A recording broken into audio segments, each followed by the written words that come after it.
10 बजे sharp. Sharp 10 बजे।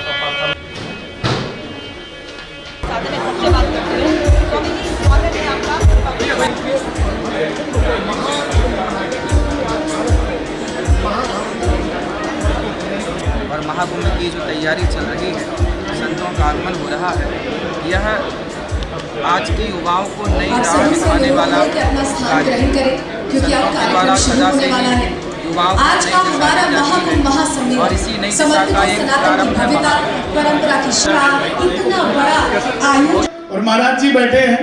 त्रेता में हनुमान जी उड़ के आते थे, द्वापर में भी उड़ के आते थे, लेकिन कलयुग में उड़ के नहीं आते। सुनना कैसे आते हैं? शंकर का वो रूप है लगता, राम जी का दूत है लगता। वो जगह है, वो एक गांव है, नाम तो श्याम का जपना है। और काटू श्याम का जब जिक्र होता है तो कहा जाता है कि हारे का सहारा बाबा श्याम हमारा। दीपावली के दिन हम माता लक्ष्मी को भी अपने घर में विराजित करते हैं। एक तंबू के अंदर 500 साल से जो राजा राम इंतजार कर रहे थे कि कोई तो आएगा जो मुझे तंबू से निकाल के महलों में लेकर जाएगा। माता सीता भी सवाल करती होगी कि राम, ये देश हमारा है, ये यूपी हमारा है, तो मेरा महल कहाँ है? भगवे के नीचे है, जरा गौर से देखो तुम। भगवे के नीचे है, जो राम को लाए हैं हम उनको लाएंगे, जो राम को लाए हैं। इस गीत को मैं ऐसा नहीं गाना चाहूंगा, इसको हम ट्रैक पे गाना चाहेंगे। भैया इसका ट्रैक चला दो ताकि सब झूमना भी चाहते। चलो हाथ उठा के मुट्ठी बंद करके लहराते हुए दिखा दो एक बार। क्या बात है?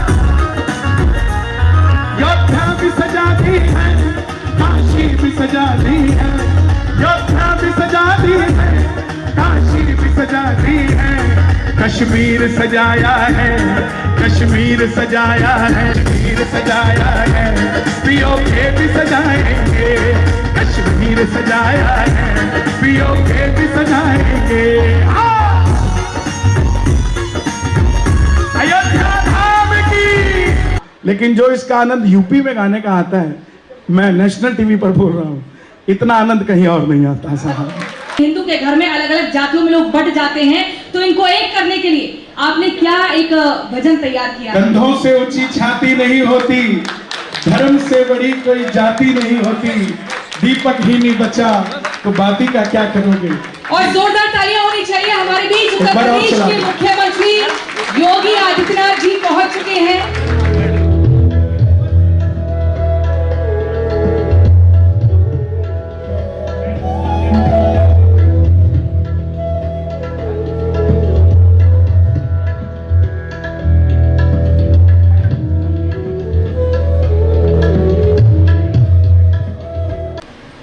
रिपब्लिक भारत को इस कॉन्क्लेव के लिए मैं हृदय से धन्यवाद देता हूँ।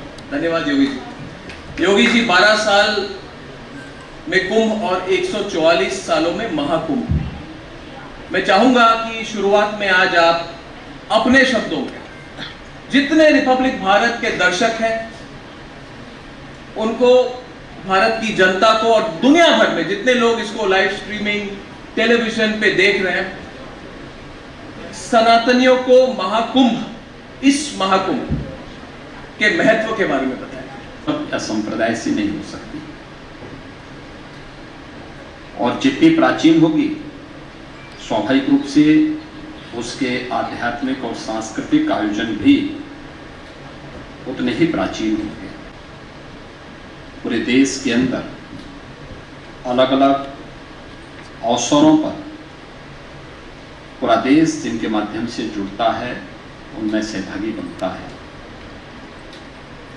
कुंभ और महाकुंभ के आयोजन भी भारत की इसी आध्यात्मिक और सांस्कृतिक ज्ञान की धारा के साथ जुड़ा है। ज्ञान की वह धारा,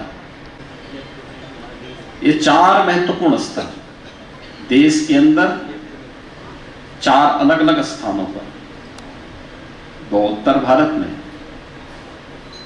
एक मध्य भारत में, एक दक्षिण भारत में, छूत और अस्पृश्यता के भेदभाव को समाप्त करता है। और दुनिया वालों, अगर आपको तुम्हें देखना है तो आओ कुंभ में देखो, कहां जातिवाद है, कहां क्षेत्रवाद है, कहां मत और मजहब का भेदभाव है। केवल विदेशी जूठन खाने वाले लोग हमें बदनाम करने का काम करते हैं। और याद रखना, जब तक हम लोग इन लोगों के बहकावे में आते रहेंगे तब तक राष्ट्रीय एकता को ऐसी चोट पहुंचती रहेगी जो अतीत में पहुंची है। और हमेशा में इस बात को याद रखना का, महाकुंभ इसका एक आयोजन बनने जा रहा है। फिर से उसको एक नई ऊंचाई प्रदान करने का एक सशक्त माध्यम है। लाखों की संख्या में हमारे पूज्य संतगण आए हैं, ऋषि मुनि आए हैं, जो कभी सामने नहीं आते। सुदूर जंगल में, कंदराओं में वर्षों से साधना में लीन है। महाकुंभ के आयोजन में आएंगे। एक रहेंगे तो नेक रहेंगे। और लोग इसी बात के लिए आपको बहुत पसंद करते हैं, आपको सपोर्ट करते हैं, क्योंकि आप डायरेक्टली बात करते हैं, आपको इधर उधर की बात नहीं करते। अब अखिलेश जी कहते हैं कि ये लैब में तैयार किया गया एक नारा है। कांग्रेस कहती है कि ये देश बांटने की चाल है। और आपके जो विरोधी हैं महाकुंभ पे या तो चुप है, कुछ कह नहीं रहे, खुलकर समर्थन नहीं कर रहे, या तो फिर वक्त के साथ खड़े हैं, जो कह रहे हैं कि कुंभ उनकी जमीन पे हो रही है। तो मैं चाहता हूं कि आपने बटेंगे और कटेंगे की बात कही, अपने प्रतिद्वंदी जो है, आपके जो ओपोनेंट है, वो जैसे स्पिन देते हैं। दूसरा उसके साथ जुड़ा सवाल, क्योंकि आप इस पर विस्तृत तौर से कहे, सवाल लोगों के मन में यह भी है योगी जी कि ये समागम होगा, एकता होगी क्या? महाकुंभ के बाद में एकता रहेगी? क्योंकि जिस तरह से राहुल गांधी, अखिलेश यादव, तेजस्वी यादव जाति जनगणना की बात करते हैं, सिर्फ जाति की पॉलिटिक्स करते हैं, क्या 100 करोड़ हिंदुओं की एकता महाकुंभ से एक तरह से फिर से जागृत होगी? क्या उसको और बल मिलेगा और रहेगा उसके बाद? क्या जाति की पॉलिटिक्स खत्म हो सकती है? देखिए, महाकुंभ के बाद देखिए, देव और दानव, सुर और असुर हमेशा से इस धरती पर रहे हैं और सबको रहना चाहिए। जोड़ने वाले लोग ये मानव परंपरा में है, तोड़ने वाले लोग दानव परंपरा को मानने वाले लोग, उनके अनुयायी हैं। तो दानवों ने हमेशा तोड़ा है, वे आज वही बात करते हैं। जो लोग भारत जो अपने को एक्सीडेंटल कहते हैं, वे भारत को नहीं समझ पाएंगे। भारत को वही समझ पाएगा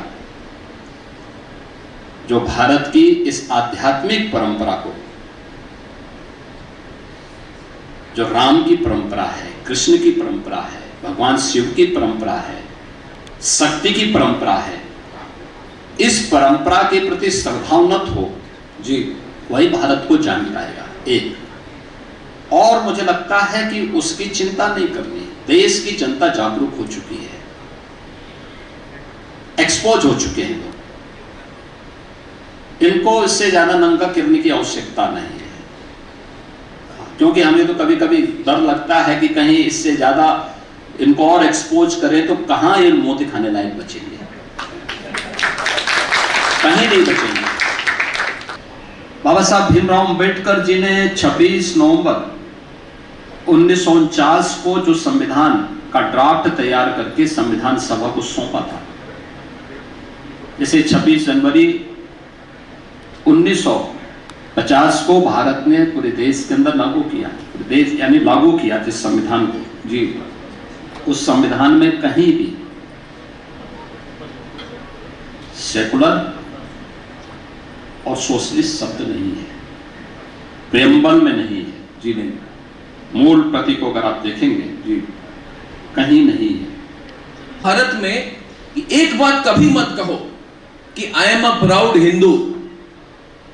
और ये कहा जाता था अगर आप कहोगे कि I am a proud Hindu तो you can not be a good Indian. ये सेक्युलरिज्म की एक डेफिनेशन पढ़ाई जाती थी। और यही भारत है जहां पे स्वामी विवेकानंद का एक संकल्प था, जो शिकागो में उन्होंने कहा था कि गर्व से कहो हम हिंदू हैं, मैं गर्व से कहता हूं मैं हिंदू हूं। और प्राउड हिंदू वाली जो बात है वो लोग करते हैं। आज ऋषि सुनाक भी कहते हैं आई am a proud Hindu. America में तुलसी गबार्ड तक कहती है आई एम अ प्राउड हिंदू। और वाजपेयी जी का जो फेमस कविता है हिंदू तन मन हिंदू जीवन, रग रग हिंदू मेरा परिचय, महाकुंभ महाकुंभ को सेंटर में रखते हुए अगर इस चीज को देखी जाए तो योगी जी, क्या राष्ट्रवाद जिसकी बात आपने कही, राष्ट्रवाद को लेकर जो आपकी अप्रोच है, राष्ट्रवाद एक तरफ और हिंदुत्व एक तरफ, और जो आपने कहा सजग हिंदू, हिंदू एकता, हिंदुत्व और राष्ट्रवाद, क्या आपको लगता है कि राष्ट्रवाद को भी एक नई दिशा दे सकती है इस बार का जो महाकुंभ हो रहा है, 144 साल बाद इस तरह का महाकुंभ, क्या एक नई ऊर्जा राष्ट्रवाद को मिल सकती है? देखिए, भारत का सौभाग्य है कि उसे एक यशस्वी नेतृत्व प्रधानमंत्री मोदी जी के नेतृत्व में मिला है, जिनके यशस्वी नेतृत्व में विरासत और विकास का एक अद्भुत संगम देखने को मिल रहा है। कुंभ उसी भारत की आध्यात्मिक विरासत का एक ऐसा मजबूत प्लेटफॉर्म है जो न केवल हिंदू एकता के लिए बल्कि राष्ट्रीय एकता को भी एक नई ऊंचाई तक, वैश्विक मंच तक प्रस्तुत करने में सफल होगा। और ये प्रधानमंत्री मोदी जी के कारण ही संभव हो पाया है कि प्रयागराज का जो महाकुंभ है, अभिनंदन करता हूं, बधाई देता हूं। धन्यवाद योगी जी, बहुत बहुत धन्यवाद, thank you very much, thank you.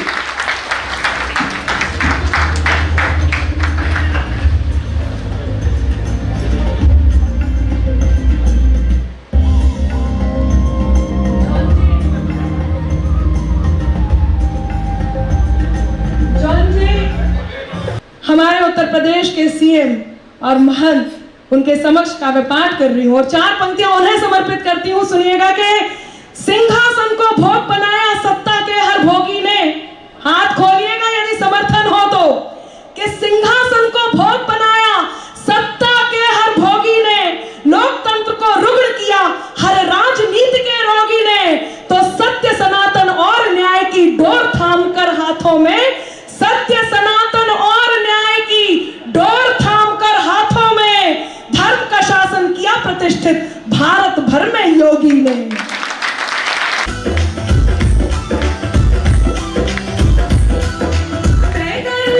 सत्य सनातन की छाया हो शासन पर, तय कर लोग सत्य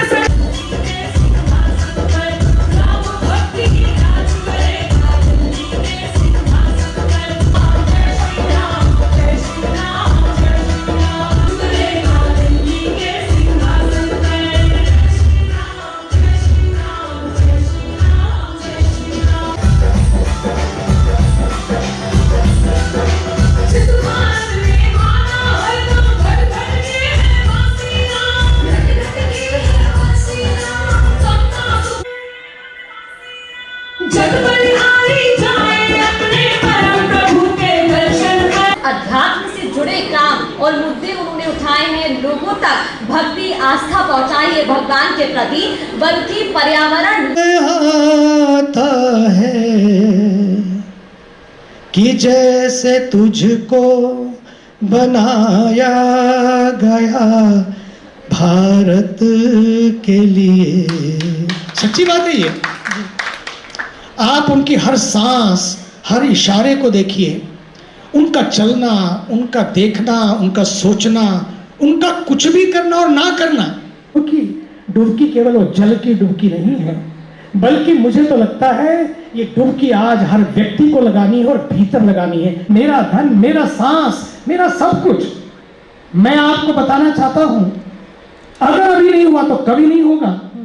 इसलिए अभी जी आदरणीय मेरे प्रिय अर्णव जी पूछ रहे थे आदरणीय योगी जी से, बटेंगे तो कटेंगे। The coming centuries and centuries to come, if there is any message, any magic, any music will sustain the whole world together, the message of oneness, togetherness and allness. इसलिए हमारे मंत्रों ने कहा, let us be together, allness. सर्वे भवन्तु सुखिनः का मतलब क्या है? सर्वे भवन्तु, सर्वे means all. Let all be happy, let all be healthy. ये जो पावर ऑफ ऑलनेस है, यही भारत की ताकत है। धर्म और भक्ति के प्रेरणा स्रोत हैं वो, जिनकी कथा सुनकर हर हृदय में आध्यात्मिकता जग जाती है। और इतना ही नहीं, सोशल मीडिया पर भी उनकी कई वीडियोस देखने को मिलती हैं। और सोशल मीडिया पर हम वीडियोस वही देखते हैं जब कोई अपनी समस्या का समाधान लेकर स्वामी जी के पास जाता है। वो समाधान तो बड़े अच्छे ढंग से देते हैं और ये बताते हैं कि आपकी प्रॉब्लम का सलूशन क्या है, लेकिन वो शायद आम लोगों से इतना जुड़ी होती है प्रगति कि तुरंत वो सोशल मीडिया पर वायरल हो जाती है। और लोग बार बार यही कहते हैं कि स्वामी ने जो समाधान दिया है वो बहुत अच्छा है। अनिरुद्धाचार्य जी को मैं मंच पर आमंत्रित करना चाहूंगी और मेरी सहयोगी सलोनी इस सेशन को आगे बढ़ाएंगी। तालियां बहुत कम बज रही हैं, मुझे लग रहा है कि जोश की थोड़ी कमी है। शुरुआत हुई है हमारे इस कार्यक्रम की मुख्यमंत्री के रिपब्लिक भारत के मंच पर, और आपके चरणों में मेरा कोटि कोटि प्रणाम। इसी अंदाज में आपका सब कहीं ना कहीं नतमस्तक होते हैं आपके, मैं भी उसी अंदाज में शुरुआत करना चाह रही हूँ। कुंभ मेला आयोजित हो रहा है, उसी परिप्रेक्ष्य में हमने ये सम्मेलन रखा है और इस बार कुंभ मेले में सनातनियों की ऊर्जा खूब जमकर अभी से थी।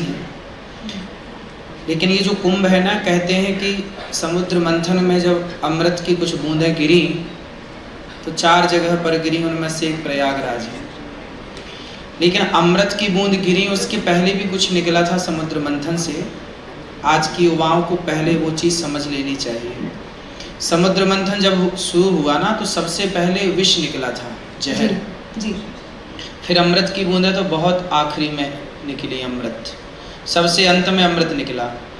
सबसे पहले निकला था विष, जहर।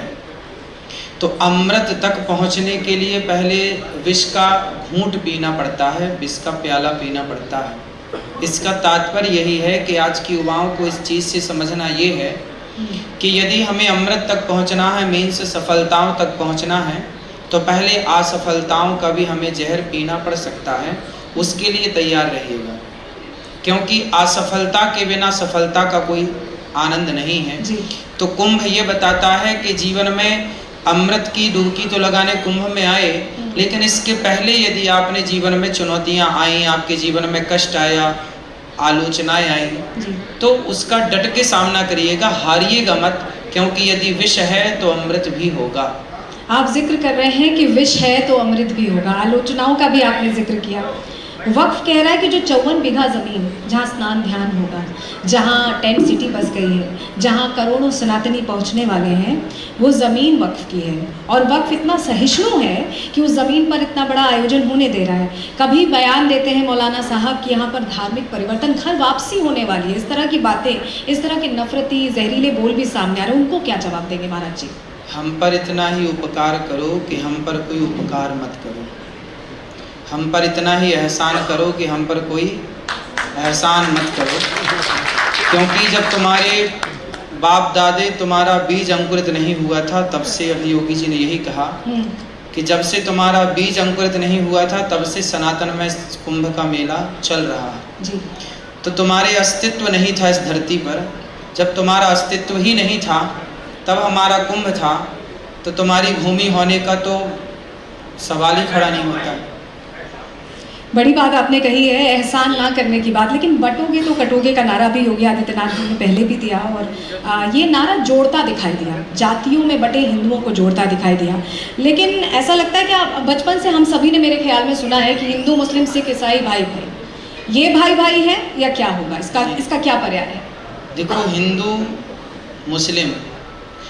और मुस्लिम कभी भाई भाई नहीं हो सकते। भाई भाई कौन हो सकता है?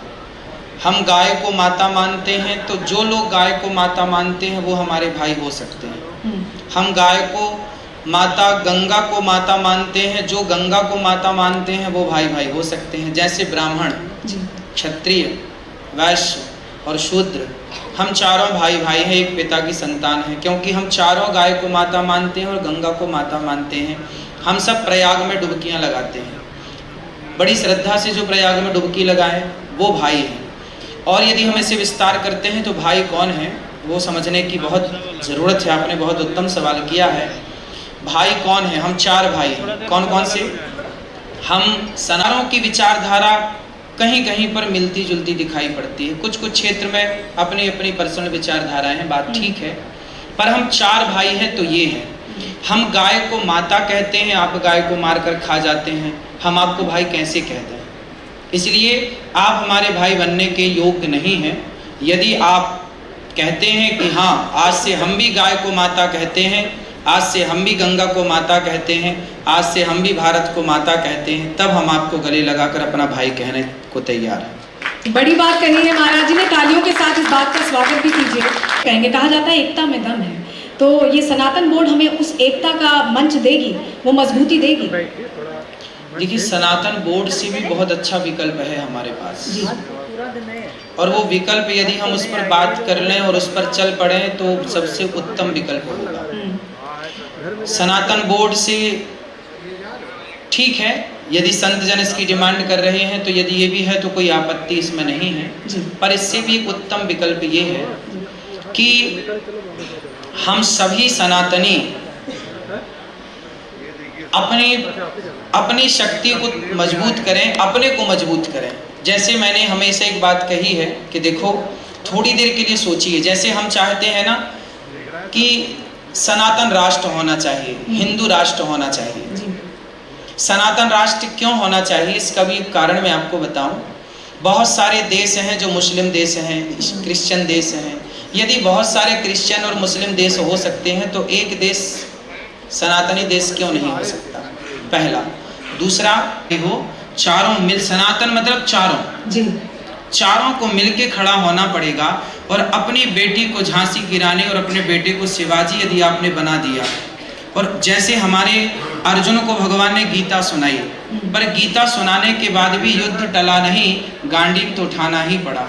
तो आपके बच्चों को गीता भी सिखाइए और गांडीव चलाना भी सिखाइए।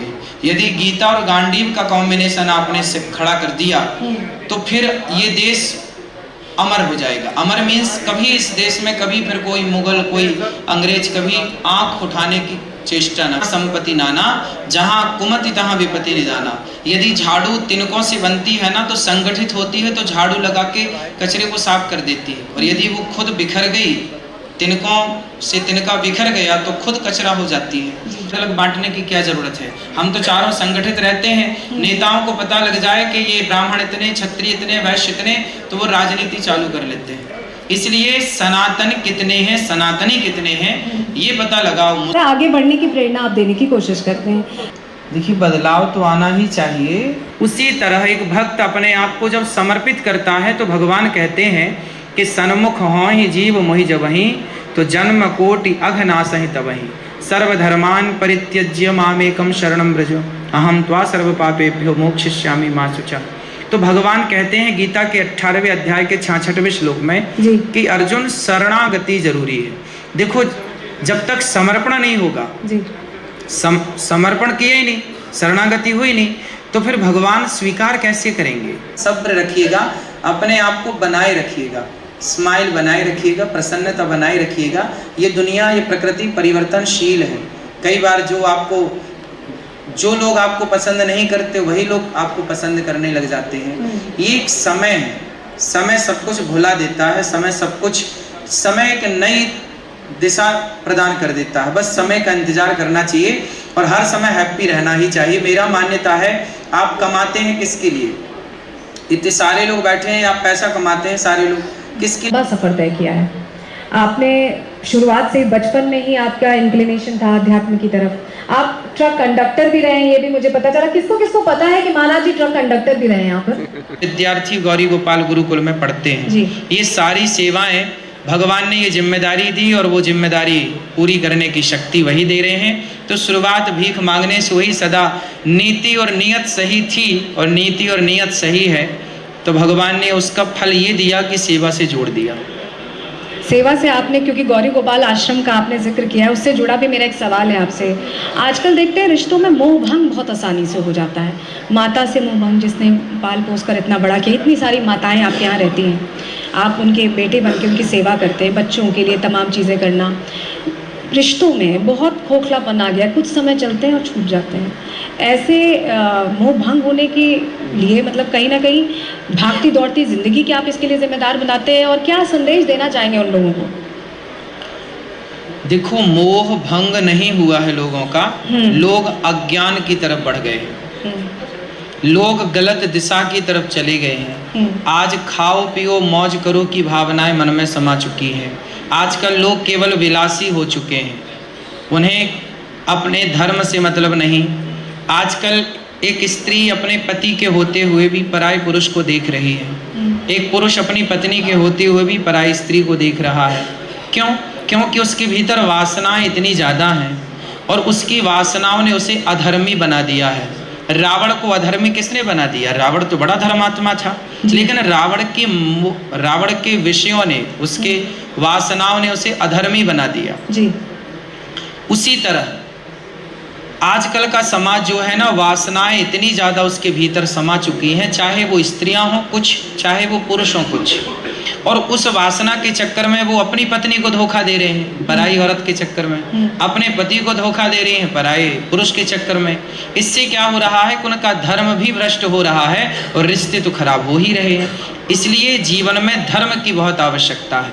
धर्म क्या है? धर्म एक व्यवस्था है। यदि इन सबके भीतर धर्म आ जाए तो फिर ये भटके क्यों? कोई परेशान ना हो, पुलिस की, सेना की कहीं जरूरत ना पड़े। यदि व्यक्ति धर्म से चलने लग जाए, सारे प्रत्येक देश के, मैं अपने धर्म से चलता हूँ, मुझे यहाँ 1 करोड़ रुपए पड़े मिल जाएं तो मैं उसकी तरफ देखूँ ना, क्योंकि मुझे पता है कि ये मेरा नहीं है। यदि ये धर्म है, यदि आप सब ये मान लो कि किसी का पैसा पड़ा है, हमें क्या करना, ये हमारा नहीं है, हमारी मेहनत का जो 10 रुपए है वो हमारा। प्रत्येक व्यक्ति के अंदर यदि धर्म आ जाए, मैं आपको, धर्म कहता है कि आप मेरी बहन हैं, धर्म कहता है कि ये उम्र में बड़ी हैं तो मेरी माँ है, धर्म कहता है कि उम्र में छोटी है तो बेटी है। यदि ये धर्म हर व्यक्ति के भीतर प्रवेश कर जाए, चाहे वो मुसलमान हो या हिंदू हो, तो बताइए फिर कहाँ बलात्कार होंगे, कहाँ सेना की, कहाँ और जेलों की आवश्यकता ना पड़ेगी। धर्म एक ऐसी व्यवस्था है जो बांध देगा आपको, जो हर क्राइम खत्म कर देगा, शून्य कर देगा। आगे बचाना, आगे बचाना।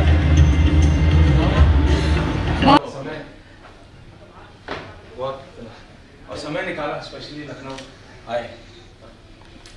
अब हमें आके दीजिए जाके कथा करने सामने आप